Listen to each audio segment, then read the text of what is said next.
Hello guys, welcome back to our channel. ఈరోజు మనమైతే మన దగ్గర ఉన్న హీరోయిక్ కార్డ్స్తో అయితే క్లైమింగ్ గిఫ్ట్ని అయితే స్టార్ట్ చేద్దాం.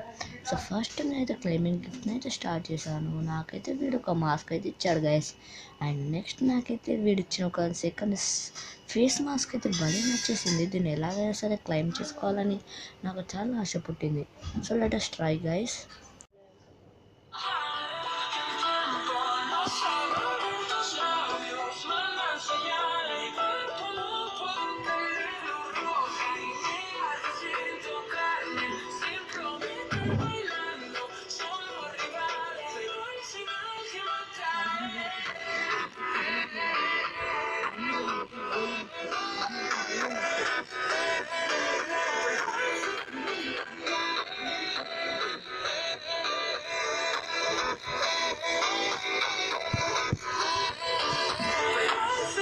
Thank you guys, like and share మర్చిపోకండి. Subscribe also. మరింత వీడియోస్తో మళ్ళీ మీ ముంగడికి వచ్చేస్తాం.